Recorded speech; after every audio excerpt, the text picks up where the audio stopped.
Good evening, everyone. My name is Wanda Wilson. I'm Executive Director with Oakland Planning and Development. Welcome to our Oakland-Wide community meeting for January.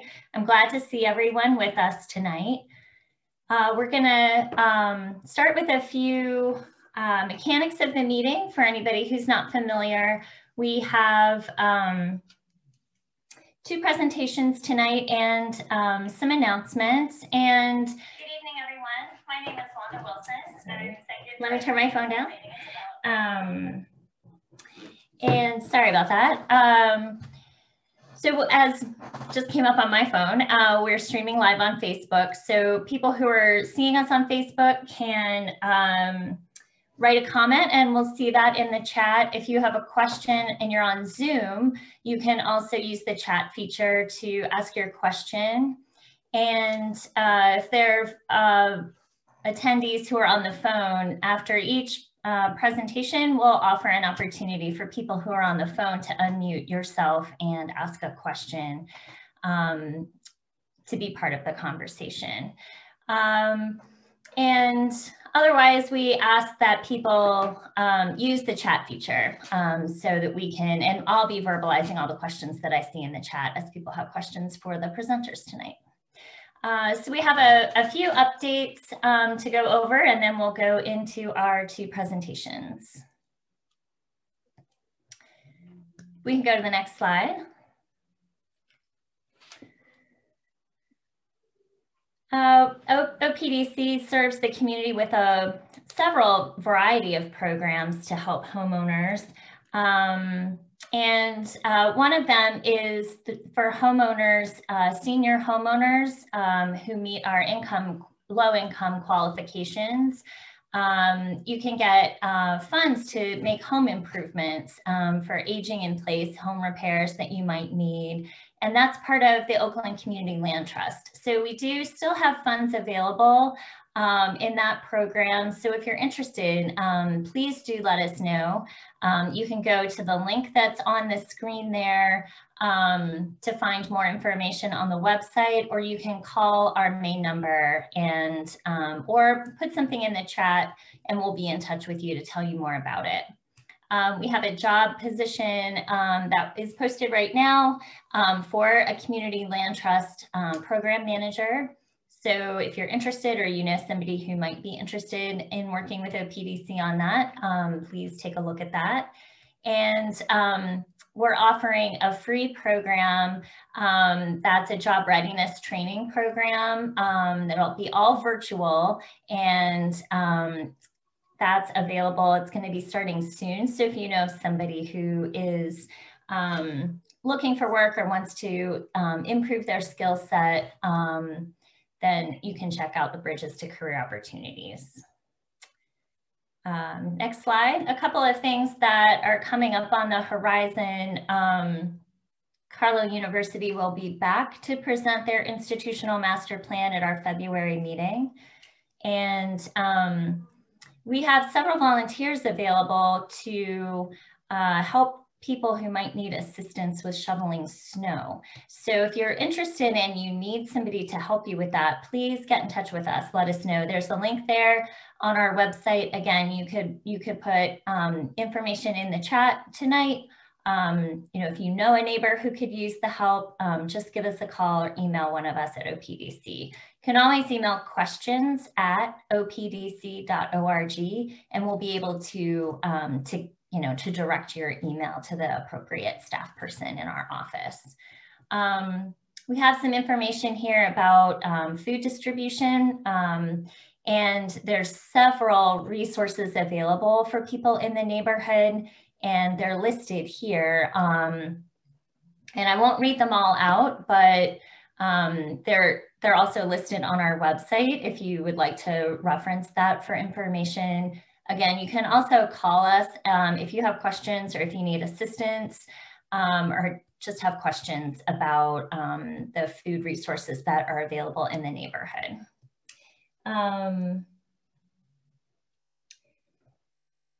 And I see a question on Facebook about, about addressing partying in the neighborhood. And that's definitely something that OPDC works on in partnership with a lot of resident leaders and enforcement partners through Oakwatch, the Oakland Code Enforcement Project. So you can find out more information about Oakwatch. And if there are specific issues that you'd like us to take a look at, maybe talk to the landlord, talk to the police or the Pitt Police and have them visit that property, please send us an email at oakwatch@opdc.org, or again, send us some, you can even in the chat, give us those addresses and, we can take a look at those specific issues. So again, I wanted to thank everyone for joining us tonight. And again, we'll have the opportunity to ask questions of the presenters this evening. And if you have any questions for OPDC, you can also include those in the chat. Check out our website and make sure that you sign up for our electronic newsletter and follow us on social media so you get updates in between newsletter and in between meetings. We'll move on now to our first presentation, which is from the Latin American Cultural Center. And the presenters for presenting any of the presenters that for this presentation that are talking, you can go ahead and turn your video on now. And you can also unmute your microphone on Zoom. And so we'll turn it over to the two presenters. I'm not exactly sure who's going to go first. Is it Milagros or Sandra? I am going first. Okay, great. Hello, thank you, and welcome. Thank you. Good evening. My name is Milagros Pereira, and I am Executive Director of the Latin American Studies Association, LASA. And with me tonight are Sandra Abad, Assistant Director and Curator of the Latin American Cultural Center, Sylvia Keller, and Bill DeWalt, Senior Advisors to the Center.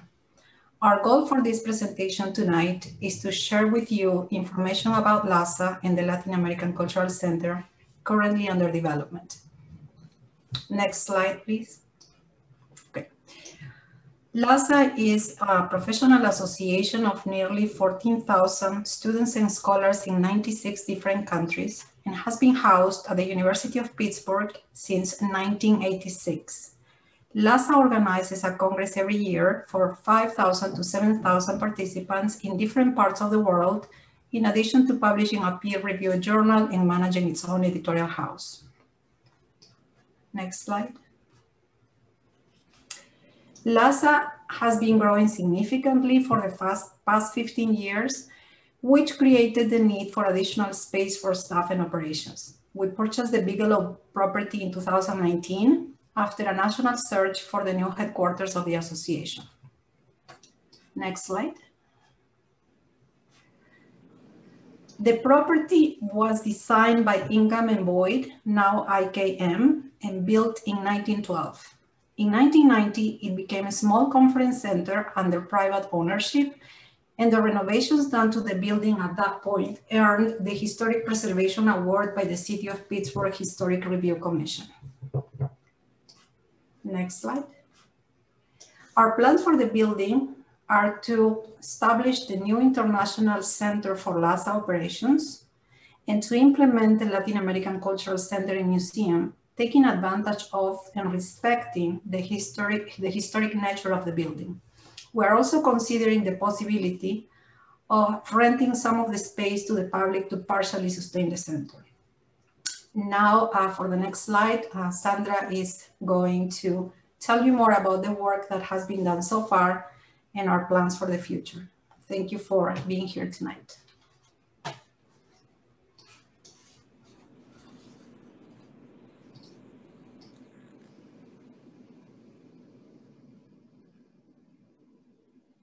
Unmuting. Thank you for the opportunity to share our plans for the Latin American Cultural Center programs, which is my area of focus. If we could have the next slide, or this slide, I'm sorry, the previous slide. I didn't. So the Latin American Cultural Center mission is to celebrate Latin American cultures through compelling physical and cyber spaces dedicated to sharing and fostering a heightened understanding and appreciation for Latin American arts, history, and culture. LAC will utilize several of the halls for its public programs. Our temporary exhibits will host topics related to Latin America. Primarily photographic and art exhibitions will be an important part of the temporary exhibits program. Our permanent exhibits, we're creating a small museum with permanent exhibits about Latin American geography, history, arts, and culture. These permanent exhibits will include artifacts purchased from private collections or long-term loans from other institutions. Our auditorium will have programs for performances, lectures, film screens, school group programs, and distance learning. The auditorium will be used to augment many of the current exhibits on display with additional special programs. Next slide, please. The exhibits are now being built. Pictured here is a visualization of the permanent exhibit of the people of Latin America. This exhibit will be designed for families and school children. We plan to use a combination of graphics, artifacts, and interactives to engage visitors with the rich history and cultures of Latin America. The permanent exhibit space occupies the corridors of the center. We have begun preparation of the Latin American art exhibition by installing a movable wall system. The art section will use reproductions and original art objects to cover traditional and contemporary arts. So the next slide, please. This is a picture of the movable wall systems. And our next slide. The large gallery is located on the second floor of the Cultural Center. We will hold special exhibits curated by LAC, as well as host special exhibitions from lending institutions. Next slide, please.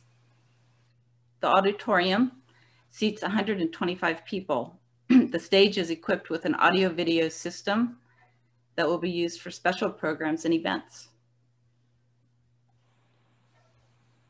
Next slide, please. The main lobby is an elegant entry point to the Cultural Center. It will serve both community and private rentals events. The Latin American Cultural Center goals are to increase understanding of Latin American societies, the origin of more than 16% of the US population, and the most rapidly growing minority group. It will serve as a vibrant cultural amenity and venue for the city and region and have a strong online presence globally. Last slide. The Latin American Cultural Center tentatively will open this fall, 2021. Thank you.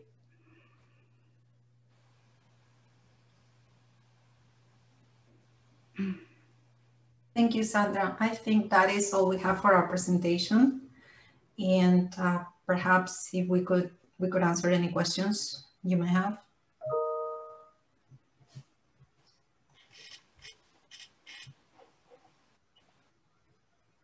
If there are questions, please put them in the chat and we'll be able to have the presenters. Put them in the chat. I don't have a chat. Okay. Blythe, why don't you go ahead? If you have a question, go ahead. I have a new iPad and I don't have the chat here on this Zoom thing today. It's the first time I've used it with this. Can you, I was curious about parking. For example, you have four spaces out front. We know that. Where will all if are people coming? I mean, do you expect a lot of outside visitors? Is the LACC associated with the University of Pittsburgh in some way through the nationality rooms or something like that? But I'm just curious as to kind of what the connections are and what you expect about parking. Sure. There is an existing relation between the University of Pittsburgh and the center the LACC is created by LASA, and so the relationship exists. In terms of parking, we have an agreement with the parking at Soldiers and Sailors, so we can use that space in case of an event. And in terms of the front parking, we are keeping it for now, but eventually it's not going to be there. And so the plan for the future would be to have some type of valet parking option in case we need it. And the other thing that I should mention is that we initially are planning to open the cultural center by appointment only. So that should be able to help with traffic control. Okay. Who, I mean, I know you expect all the visitors to be, I mean, it's such a hard thing to talk about when we don't know when all the students are coming back and whether they're coming back, and the school children in other schools. I would suspect that you are also expecting school tours and school visits on some of your programs with buses and stuff like that.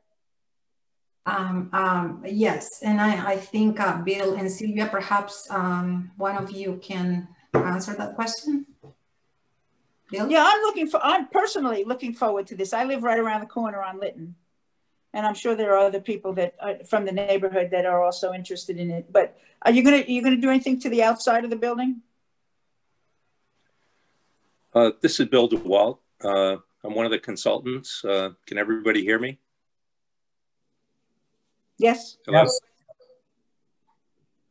Yes, we can, Bill. Yeah, go ahead. So I think there were a couple of questions that you were asking there. The main thing I believe is that we've kind of looked at a number of different models for how to operate the cultural center. And the one that right now seems to make the most sense is something like the Roberto Clemente Museum, which is kind of open for only by appointment. So that's a means of, I mean, we don't expect a huge number of people to be visiting this museum. We do expect that whenever it's safe to do so, that we will hopefully have school tours coming in. And of course, the school tours will be by appointment only. And there'll probably only be 1 or 2 classes per day when that happens. No, that's... I see a question that will the galleries and exhibits be free to the public, or will there be a charge? I think again, in terms of in terms of the operations of the museum, because we're not opening until the fall, we really haven't determined anything about admission costs or costs for school tours or anything like that.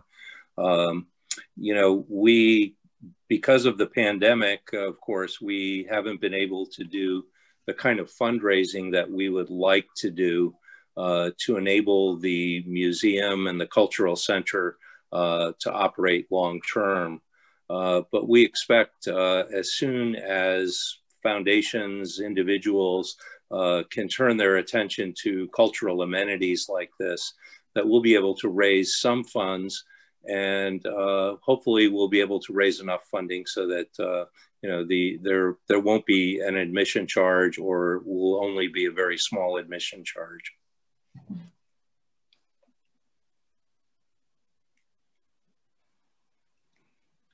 And then there's less of a question and more of a comment of support that this sounds like an exciting project and a great way to energize the beautiful building.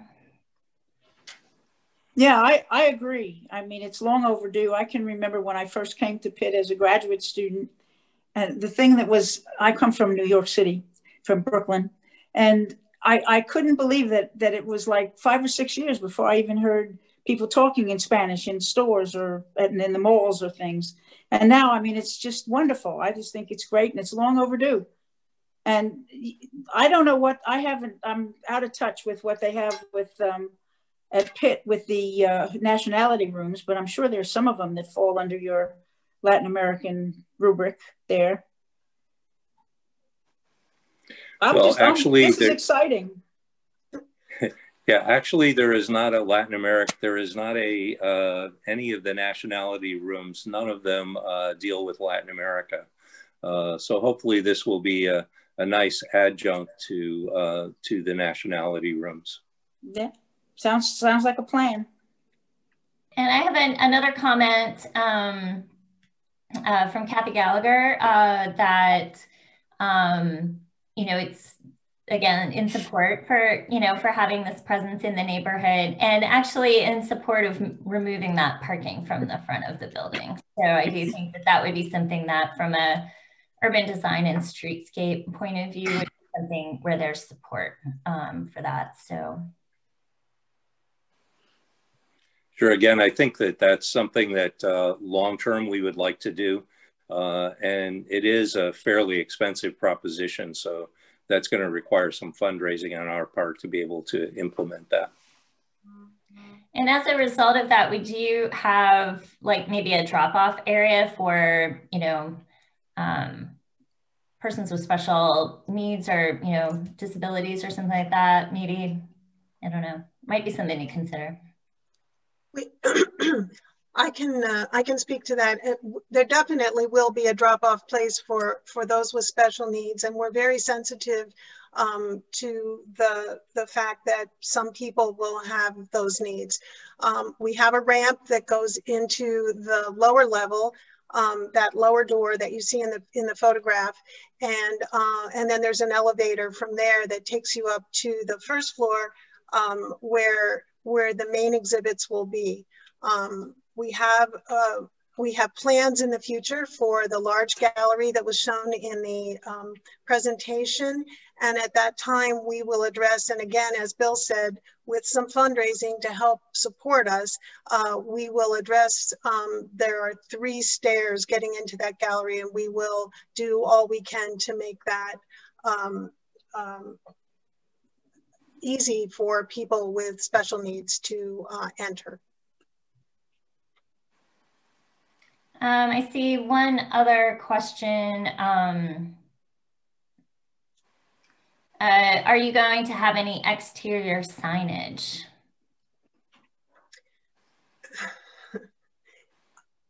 Yes. I can answer that. Yes. Yeah, so we're looking, looking at some designs or developing designs for some signage on the exterior of the building, but it would most likely be sort of temporary signage. We certainly would, we have talked to the city in regards to types of signage for the building. So it sounds like what we have in our mind is probably going to be pretty straightforward. We certainly are initially going to hang very temporary signage right sort of where that parking lot area is. But yeah, we're certainly discussing it at this point. And just to note that, I'm sure the Historic Review Commission would be involved in reviewing any signage that you put up. So you'll be in touch with the HRC on that. And then, that would also be something that we can provide information out to the community as well when you have some of those specific signage opportunities to present. Let us know and we'll be able to share that out with everybody as well. And then there's another, just another comment that, that it sounds like a great project to have a, sort of a public serving facility in the neighborhood. So thanks everybody for your comments and questions. At this point, if you do have others, please put them in the chat. But for a second now, we will, I think there's maybe one person on the phone only. And at this time, we'll take a minute if the person on the phone would like to unmute. And if you'd like to ask a question, please go ahead.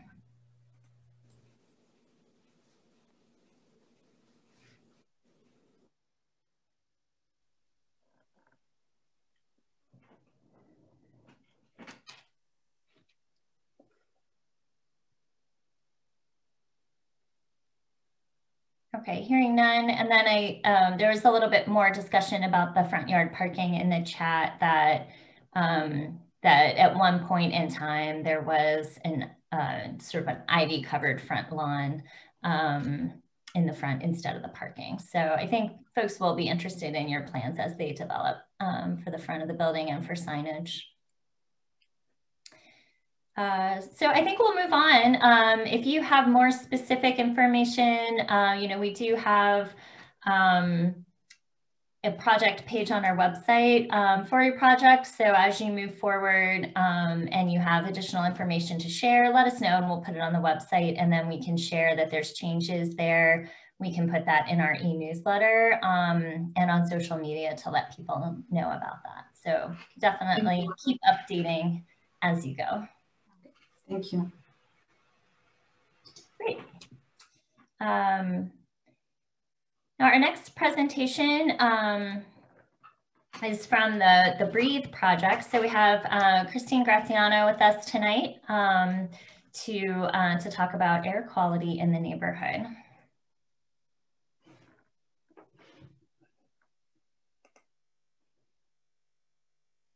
Hi, I'm just turning my video on. One second. That's okay, it always takes a second. Hi, thanks for having us. I'm here also actually with Matt Mihalik, who is the director of the Breathe Project. My organization, Plant 5 for Life, works with the Breathe Project as part of the Breathe Collaborative. We're a group of 46, I believe, organizations which effectively get together to work on air quality issues.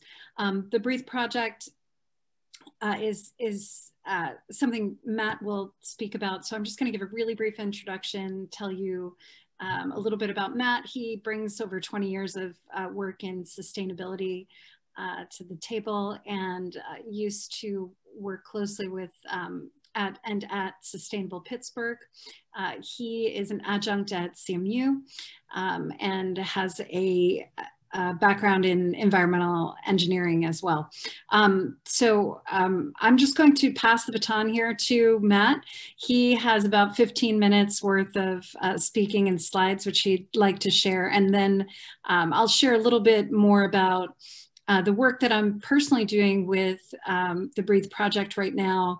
And we'd be happy to answer any questions and listen to what you think about air quality in your neighborhood. Okay, Matt. Thanks, Christine. Yeah, I'm not able to to start my video for some reason, but I'll just talk through the slides. So thanks, Christine. So the Breathe Project's been around, relaunched since 2018, but it's got its roots going back to about 2011. And we exist because we have a persistent air quality problem that affects our entire region. And it requires moving together as a community, as a large coalition, in order to move the needle on air pollution. So the reason that the Breathe Project exists is to act as that coordinating hub. And at the core of it is public health and science information. So key members of the Breathe Project are entities like the School of Public Health at the University of Pittsburgh and the Center for Atmospheric and Particle Studies at the Carnegie Mellon University, and air quality scientists like at Clean Air Task Force.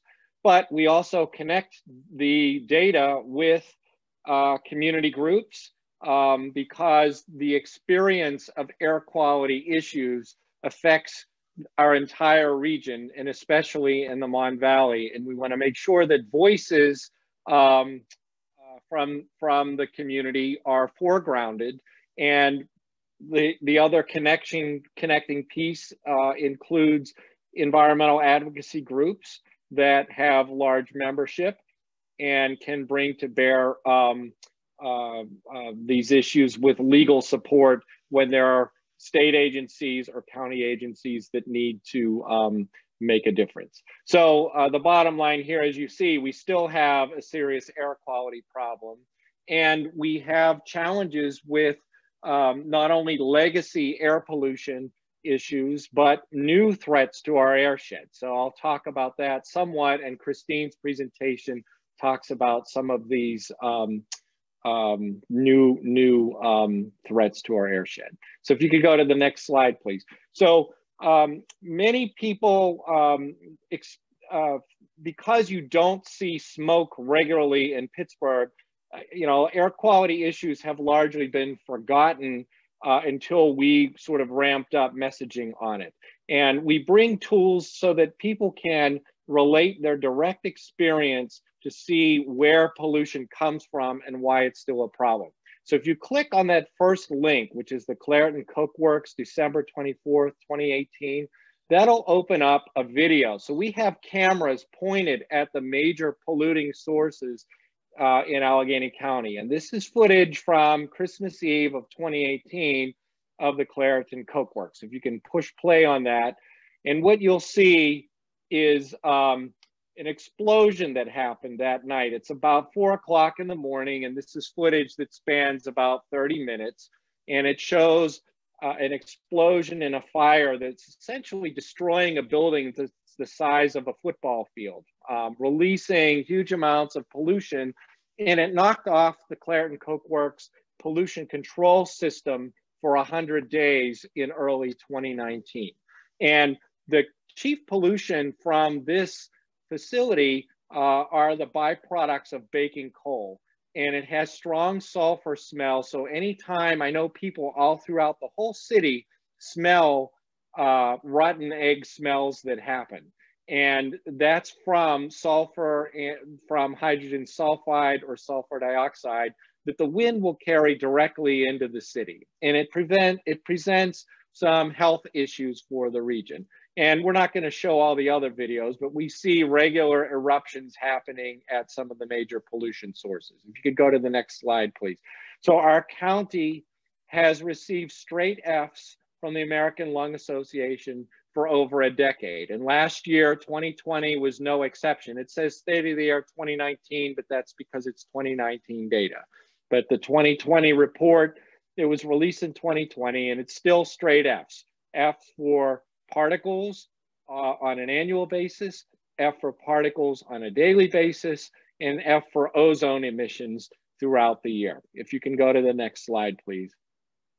So the latest qualified data from EPA is for 2019. The 2020 data hasn't been released yet, but if you look at the data over the past few years, about 2/3 of the time our air is rated not good according to the Air Quality Index. Go ahead and move forward, please.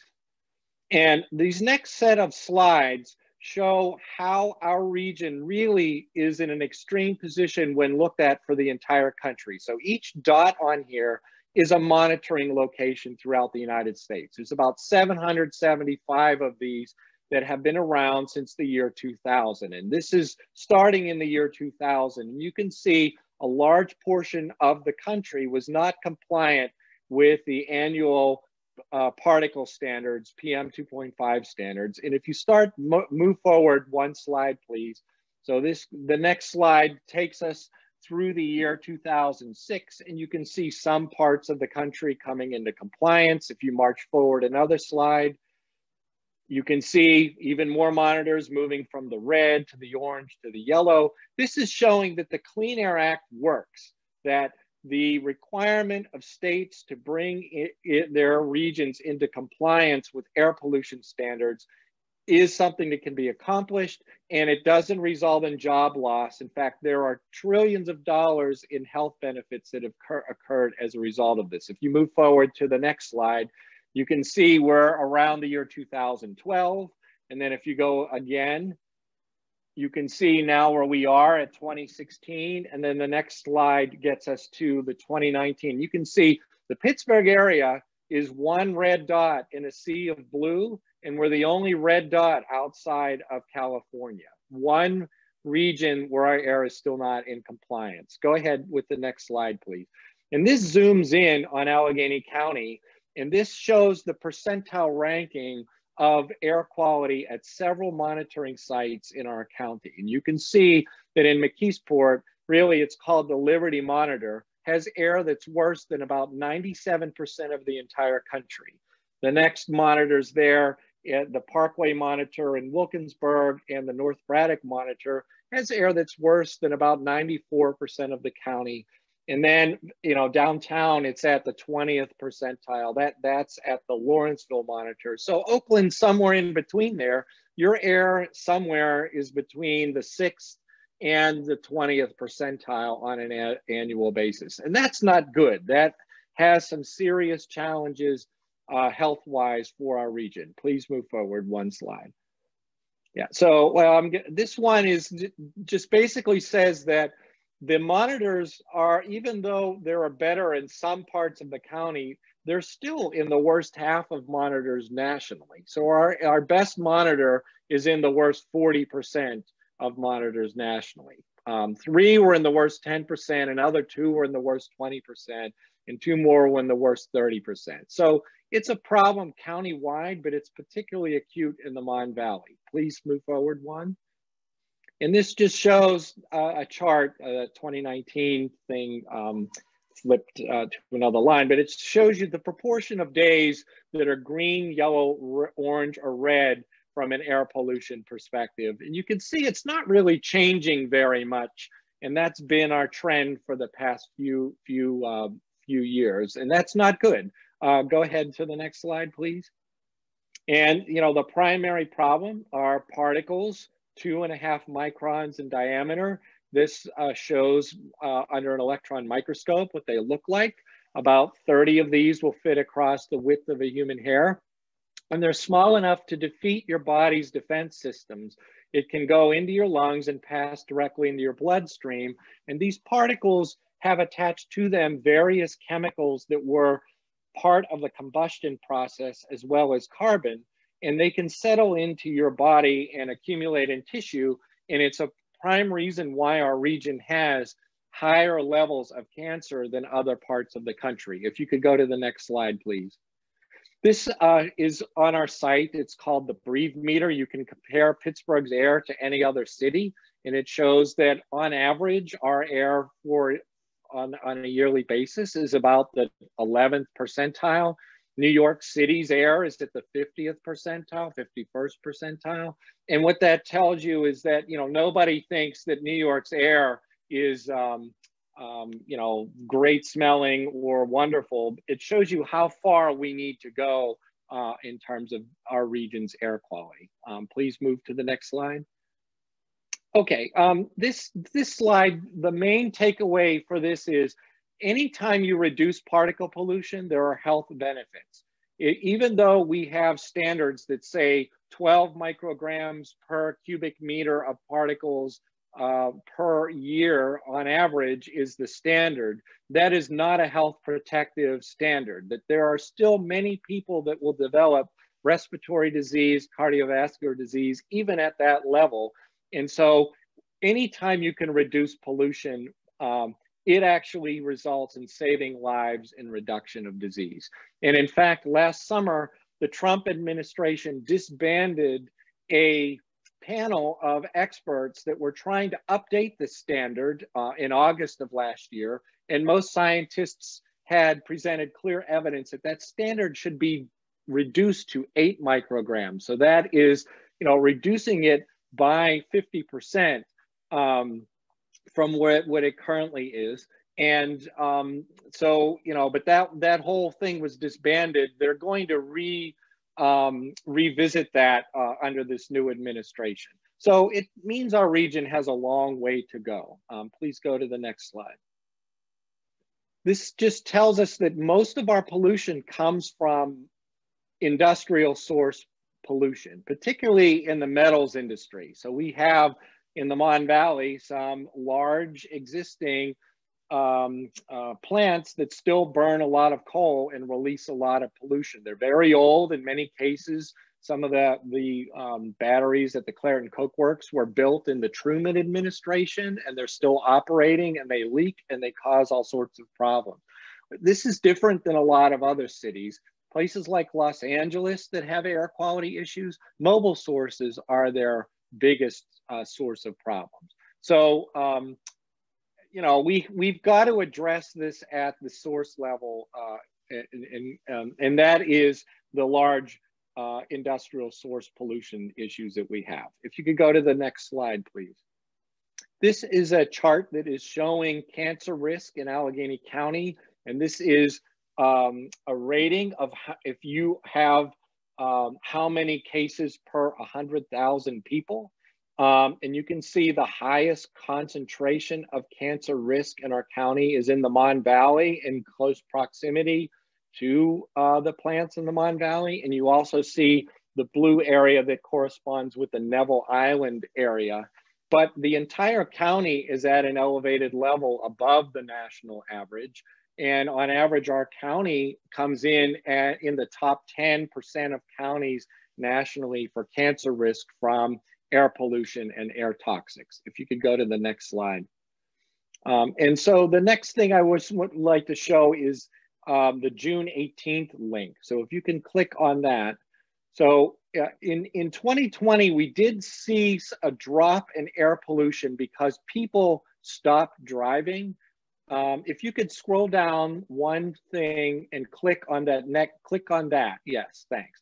So that is showing on June 18th when U.S. Steel in North Braddock was reactivating one of its blast furnaces that had shut down early in the year because of low demand for the product. And you can see this facility spew a big red belch of air pollution, and then followed by gray smoke that comes out. And you can see the direction that that is blowing is directly towards the city. It's blowing directly towards what ends up being Squirrel Hill and then Oakland and so on. So that air pollution carries, and it is a problem. And so we're trying to hold facilities like this accountable. And, you know, there are multiple episodes like this that our cameras have documented throughout 2020. So if you could go back to the main presentation and the next slide, please. And so this is, once again, zooming in. So this is cancer risk, but on a percentile basis. And this shows that our entire city exists in the top 10% of places for cancer risk in the entire country. And you can see that it spans just almost the entire Allegheny County region. And this is from air toxics specifically. It's also a reason why we have high rates of bladder cancer. You know, most people don't understand that bladder cancer comes from air pollution. The particles that get into your bloodstream accumulate in bladder tissue and result in issues like bladder cancer. If you could go to the next slide, please. And this shows how many people are at risk because of air pollution. This is a breakdown of vulnerable populations, people with asthma, with COPD, who have cardiovascular disease, who have diabetes. Air pollution is a particularly high risk to individuals in these various categories because of already existing health conditions, and it exacerbates the issues that we have in our county. So if you could go to the next slide, please. So the bottom line that I wanted to introduce here is that we still have a serious air quality problem, and that facilities that add to this only make things harder for us. And we're trying to come together, share this story with communities around Pittsburgh, to invite people to join in some of the campaign work that we're doing. And one of the campaigns that we have is the Uptown, Birmingham, and East End campaign that Christine is helping to pull together for us. If you could go to one last slide. Oh, so this is just talking about, you know, we've had to learn our lesson the hard way. This is the U.S. Steel Homestead Works, which is now the waterfront. It's taken us 40 years to try to clean up after the toxic legacy from this industry.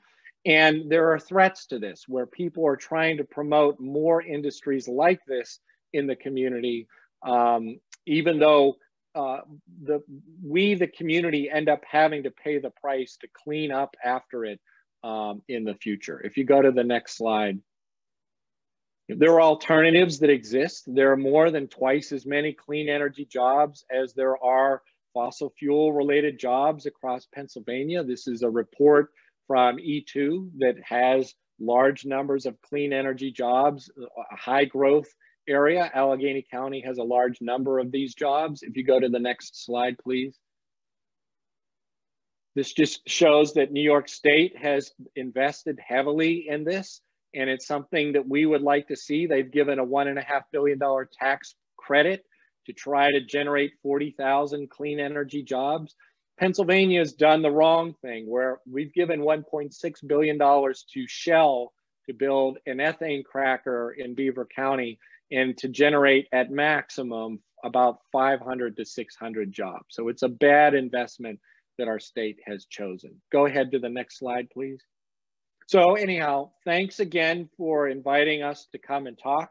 Christine will share some details about the Birmingham Uptown East End campaign involving a paving plant. And I'll be here to answer questions as well too. But you all can feel free to email me any questions that you have, and would love to have you involved with the Breathe project. Thank you very much. And we'll pass on to Christine now. Thanks, Matt. Kathy, if you could click on the site of concern link, that would be great. So, you know, there are numerous sources of concern throughout the region. Matt pointed to a few which contribute the majority of pollutants to our air. I am particularly focused on learning a bit more at this point in time about two sites underneath the Birmingham Bridge. Although my work professionally focuses on community health and reforestation as a member of the collaborative, this has become both a professional and personal interest of mine after I have increasingly experienced living in the East End smell events and have become physically sensitized to them. I've had increasing health problems, which I've been able to map to those smell events. As I noted, you know, jotted down in a medical journal when I wasn't feeling that well, I was able to trace that these were significant smell days in our area. And one day, I'm just giving this anecdotal introduction because maybe others have similar story, but it also will explain why this site has become a site of concern increasingly under the purview of the Breathe Project and the collaborative. Basically, you know, after one smell event, I had particularly noticed a smell that I'd been noticing throughout the year, but couldn't quite put my finger on. It didn't quite smell the way some of the Coke Works events smelt. They're not quite as sulfuric. And I ended up essentially going around the city looking for the origin of the smell. I found that the smell was a match as I drove past the Birmingham Bridge and into Oakland. And when I, you know, went to Google Maps and started looking around, I realized, you know, this site that I see all the time, you know, when driving, and have noticed the smell in the past. You know, I found out that it was an asphalt plant here, Lindy Paving, and a concrete facility, Hanover Concrete. As you can see, it's in pretty close proximity to a whole myriad of homes, both in Oakland and Uptown.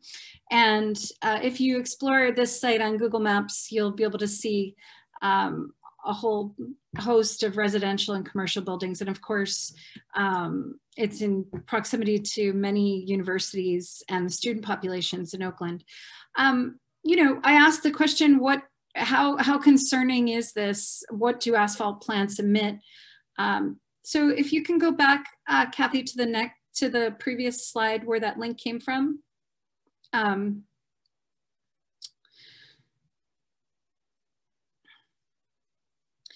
I'll keep talking to see if we can get there, but you know, asphalt plants are notorious polluters, it turns out. They have been challenged throughout communities in the United States over time, particularly the Center for Health and Environmental Justice, which is run by Lois Gibbs. You might know her from the whole Love Canal history of environmental activism. Her organization helps communities push back against some of the pollution.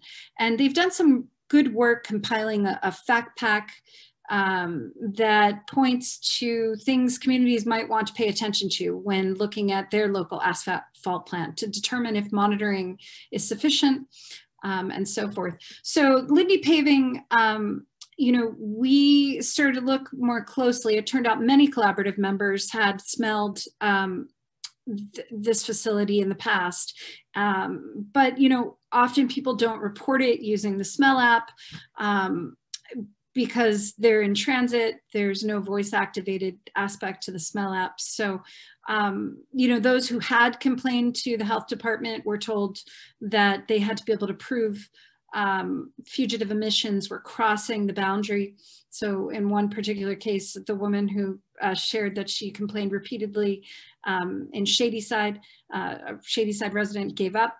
So we started, you know, just looking a little bit deeper, and we had someone from the School of Public Health ride by the site in late October, just at the end of when they typically operate. They typically operate from March to October, we believe, and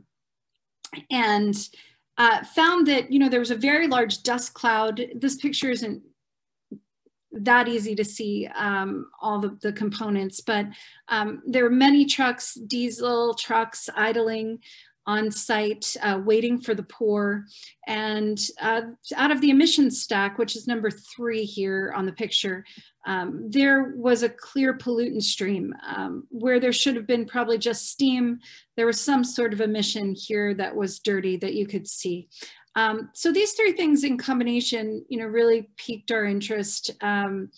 It had been reported by others similarly. If you could go to the next slide. And looking back photographically, we were able to find some photos of very visible pollution in the past, dating back to 2013 and 14. Now, some of this could be steam, and we have smoke readers who can help in the future distinguish what exactly is coming out, you know, whether it's steam or other pollutants. Next slide. So, you know, in speaking with the health department through a right to know, we were able to glean that they are permitted to release these pollutants to certain levels, tons per year. And as you can see, some of these are questionably, some of these are questionable in terms of what they do to our health. Benzene and toluene, VOCs, formaldehyde, hexane, we have sulfur dioxide and PM 2.5, which Matt talked to you about. The plant operates under a synthetic miner permit. I won't go into the weeds here, but basically because they've accepted a reduction in hours of operation per year, they're able to sort of avoid some of the more stringent requirements under the Clean Air Act under a major permit. designation. And that's been useful to know relative to the work that I mentioned that has come out of the Center for Health and Environmental Justice. If you want to just click on that link really quickly, Kathy, I just want to show their fact pack. It's available to anyone online if you want to read more about it and learn more about asphalt plants and asphalt plant operation and pollution. What this work by the center has shown is that, you know, it's possible to require more stringent monitoring and to monitor for more of the pollutants. What I showed you in that list is not what, it's not the full list of what comes out of the plant. You can expect cadmium, mercury, other pollutants that are not favorable to our health typically, but are not being monitored by the health department in any way, shape, or form. They're not required to self-monitor, self-report on it. All the other pollutants that you saw are, they self-report on. So we could go back to the original slide and then go to the next one, if that's okay. So, you know, we took some data from that they do self-report to the DEP, and we looked at the trend over the last handful of years. And for the most part, the pollutants are on the rise for each individual permitted pollutant. And we're not exactly clear why. So here, there are just a few here: ethylbenzene, formaldehyde, next slide, benzene, carbon dioxide, next slide. Whoops, there should be a couple of others in there. Next slide. Oh, I don't know why.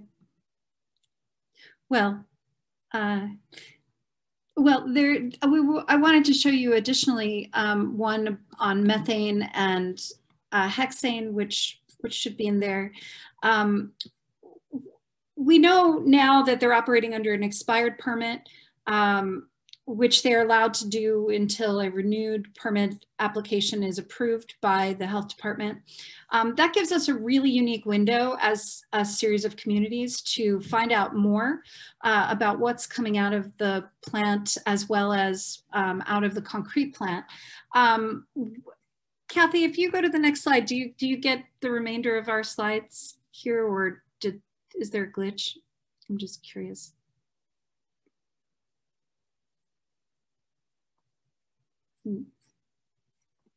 Okay, I'm gonna keep, I'll just keep going.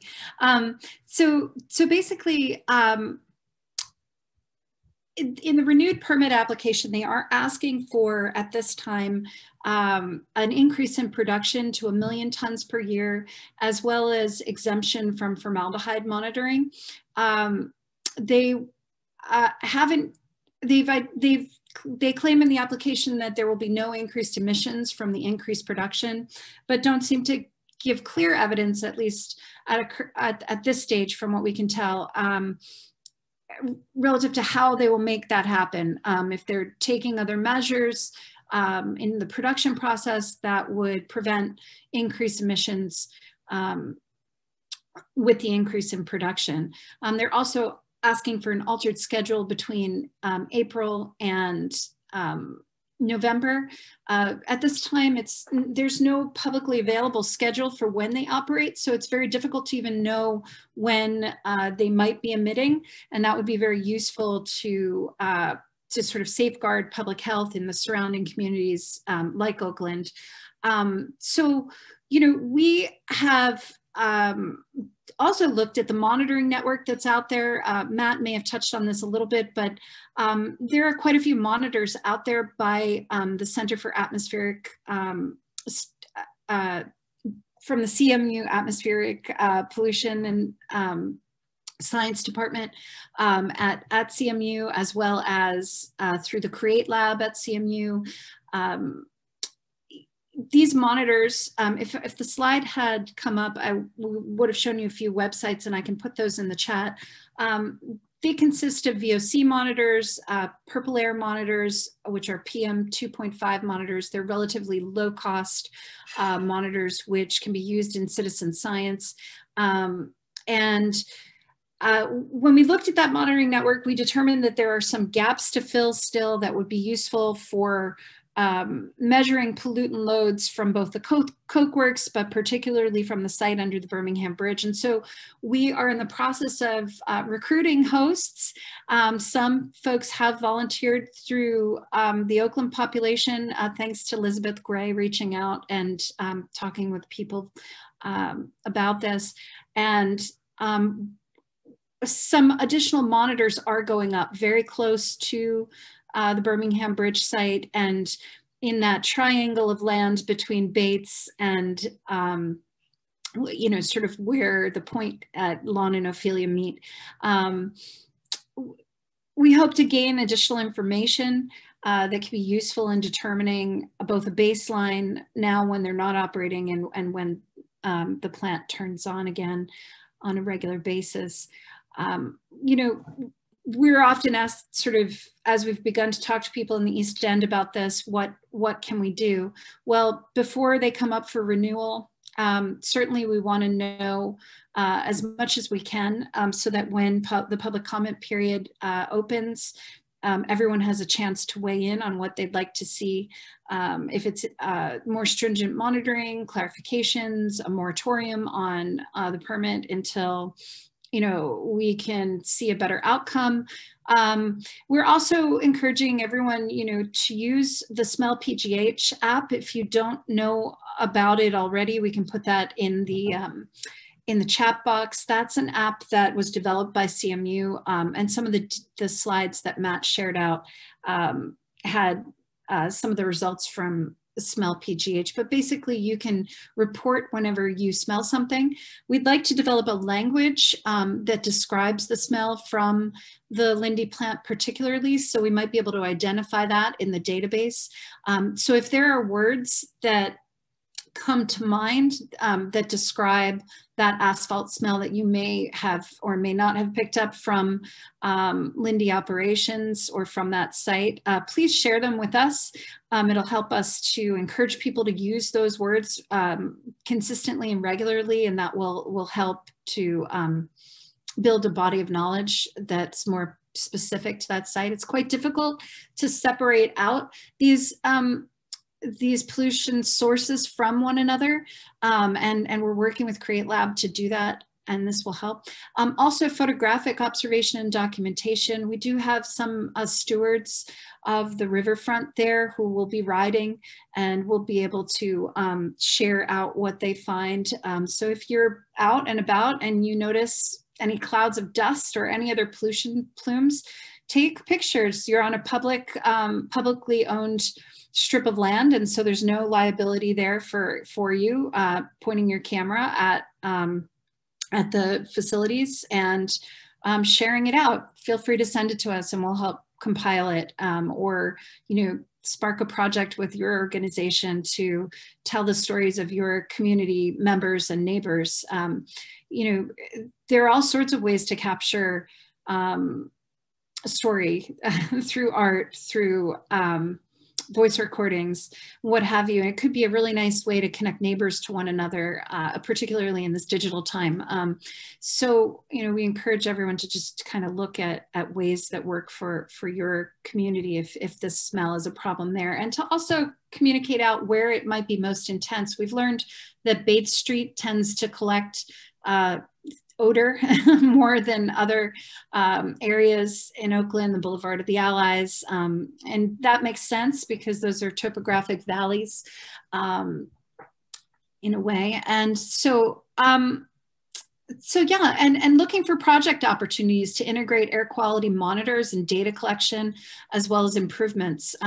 We just spoke with the Shadyside community recently, and you know they have a bike connector project happening through Ellsworth, and that's a great opportunity to say, you know, we'd like to capture a baseline with some monitors and see what happens after we increase pedestrian and bike use. Does the air improve? Do we have a problem, and all these people who are out and about outside their cars now have, you know, should they have more concerns? So keep your eye out for ways to to do something in a micro way as well. And then of course, communicating with city and council representatives, your county council members for the district, and your city council members. They need to hear from us, because it's only when they hear from a critical mass of people will they start to put pressure on industry and start to look at regulatory changes that they can help support and get behind. So I'll stop talking now and we'll just open it up to questions, comments, stories, anything for myself or Matt. And thanks for the time in your meeting tonight to share about what we're doing and some of the concerns around this location that's so close to the Oakland community. Thanks, Christine and Matthew, both for your presentation and all the information you shared with us. And there have been a lot going on in the chat, so that's great. And you've been answering some of them and providing a lot of the links and the information. And so if people will have all of these resources in the notes for this meeting, so people will be able to find the resources there.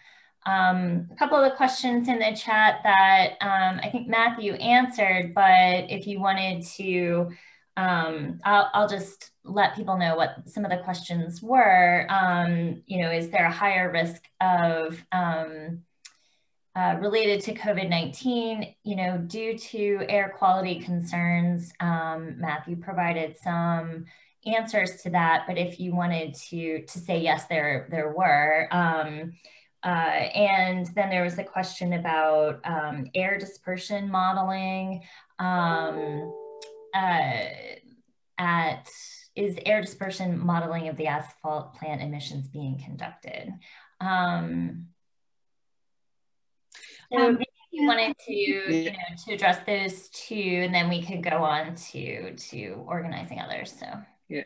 So the COVID, the first with the COVID, the Harvard School of Public Health released a study, and I put the reference in the chat, that shows that there is a strong link that for every increase in 1 microgram per cubic meter of pollution exposure, the negative outcome rate, which is death rate and severity of disease rate, goes up by 8%. And I will add that the facilities that release most of the pollution in our community were exempted from shutdown because they were classified in the state system as essential businesses. That system mainly was built during the era of the Cold War that made industrial production kind of an essential thing.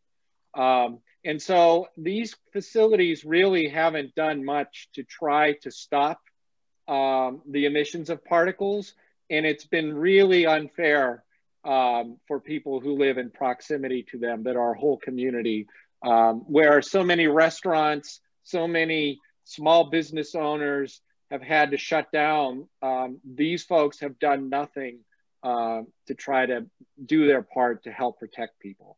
And then for the air dispersion modeling, it's not a required thing, but we might be able to request it if there's enough interest in it. And Christine, you were going to add something on that as well.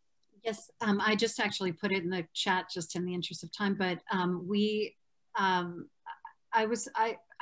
not going to address the COVID aspect of things, but I wanted to address the air dispersion modeling question. The application for renewal, we have a copy of that. So we have some idea of what they're asking, but the engineer at the Allegheny County Health Department, we understand, has just begun to ask Lindy for information in order to draft the new permit. So we don't have anything further on that or a timeline.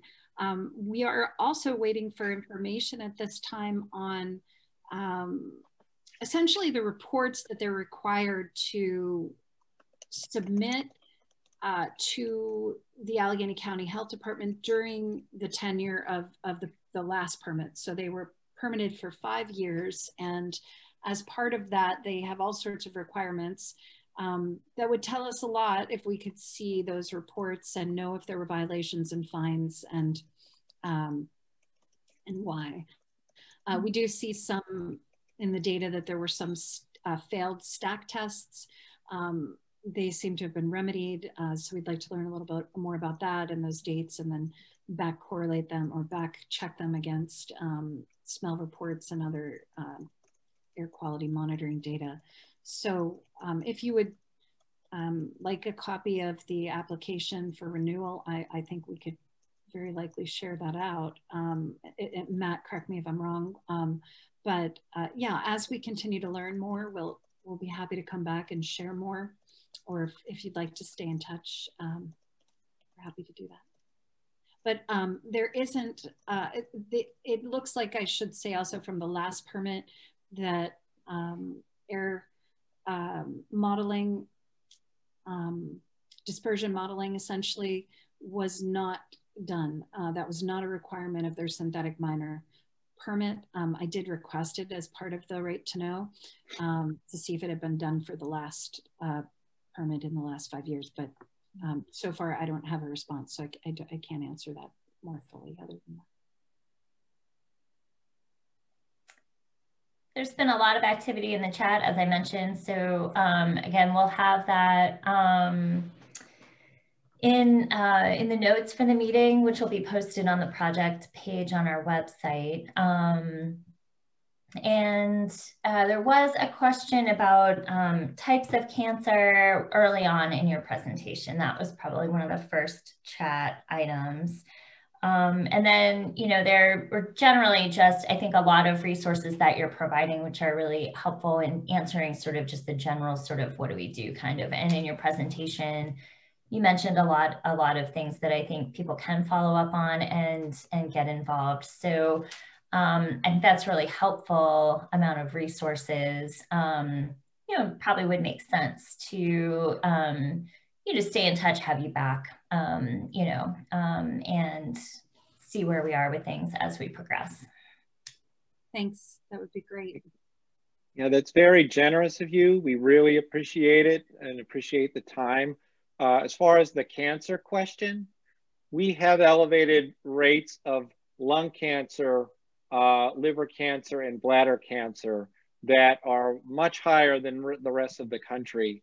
There was a study that was released in 2018 that showed that if everyone in Allegheny County stopped smoking and you factored out the impact of smoking on lung cancer and you eliminated that factor, Allegheny County would still be in the top 10% of counties for lung cancer. That shows you the degree to which industrial pollution affects our health in the community. You know, a lot of times industry uses smoking as a shield for excusing their actions. And the research is out that shows that that's not the case in our county. So anyhow, thank you so much for the time and the ability to communicate. And you have my email address.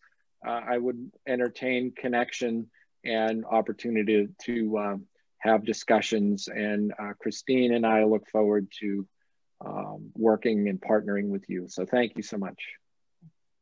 Great, thank you. Again, these notes will be available on our website. The recording of the meeting is also going to be available on our website. So I thank everybody for participating tonight and being so active as a part of the meeting.